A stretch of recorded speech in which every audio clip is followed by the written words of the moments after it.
ወይዘሮ ሜላትና አቶ መስፍን በከባዱ ተጣልተው ቤታቸው አሁን ላይ ተበጥብጧል። ምክንያቱም የሀናን አባት አቶ መስፍን አሳክሟቸዋል። ከዛም አልፎ ደግሞ ወደ ቤታቸው አምጥቷቸዋል። ወይዘሮ ሜላትም ደግሞ ይህንን ነገር ፈጽመው አልፈቅድም በማለት ከአቶ መስፍን ጋር ተጣልተዋል። ሰላም ሰላም፣ ጤና ይስጥልኝ ውድና የተከበራችሁ ውድ የቻናሌ ቤተሰቦች እንኳን ደህና መጣችሁ።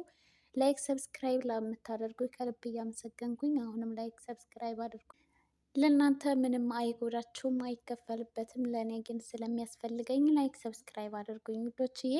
ተምቾ በባለፈው ክፍል ላይ ሀንዬ ወይዘሮ ባዩሽና እርግብ ሆነው በአንድ ላይ ወደ ቤተ ክርስቲያን ሲሄዱ አይታቸው ደንግጣ ነበር። ያንን ነገር አስታውሳ ደግሞ በተደጋጋሚ ስልክ ስታወራ አክስቴ እያለች ሰምታት ስለነበረ ሀንዬ ግን ብዙም ትኩረት አልሰጠችውም። ምክንያቱም እንግዲህ አንደኛ ትኩረቷ ሁሉ አባቷ ላይ ስለሆነ ያለው እና ደግሞ ስራዋ ላይ ነው እንጂ እንደዚህ ያን ያክል ብዙም ትኩረት ሰጥታት አታውቅም ማለት ነው። እና ሀንዬ አሁን ላይ ግን ሁሉንም ነገር ማስታወስ እና ማሰብ ችላለች።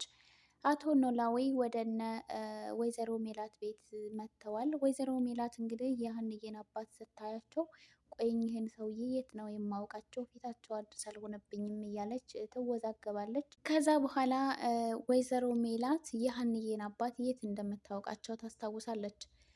በክፍል 6 ላይ ተተመለከታችሁት የሀንዬ አባት አሲር ስልኳን ሰርቋት ስለነበረ የሀንዬ አባት ደግሞ ስልኩን መልሰው ሰጥተዋት ነበር። ነገር ግን ወይዘሮ ሜላት ሌባ በዚህ እድሜዎት ብላ አመናጭቃና ሰድባቸው ነበር። እኔ ሌባ አይደለሁም ላስረዳት ሲሏት እንኳን ነገሩን ሳትሰማ አመናጭቃ ትታቸው ሄዳ ነበር እና ያንን ነገር አስታውሳ ጭራሽ ሌባ ቤት ያመጣችሁ ብላ ወይዘሮ ሜላት ያዙኝ ልቀቁኝ እያለች ቤቱን በአንድ እግሩ ታቆመዋለች ማለት ነው።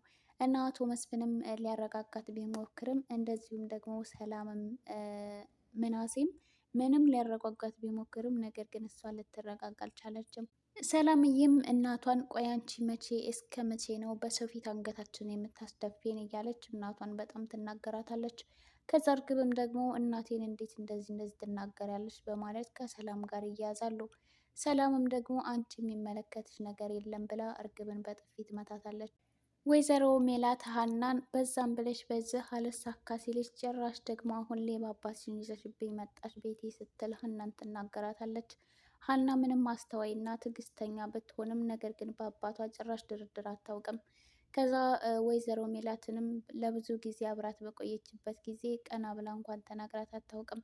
ነገር ግን አባቷን ስትናገርባት መታገስ አልቻለችም እና አባቴን በጭራሽ እንደዚህ እንዲናገሩብኝ አልፈልግም። እኔ በአባቴ ቀልድ አላውቅም። አባቴ ማለት ለእኔ አለሜ ነው። እኔን ምንም ነገር መናገር ይችላሉ። እስከ ዛሬም ደግሞ ብዙ ነገር ተናግረውኝ ታግሻለሁ።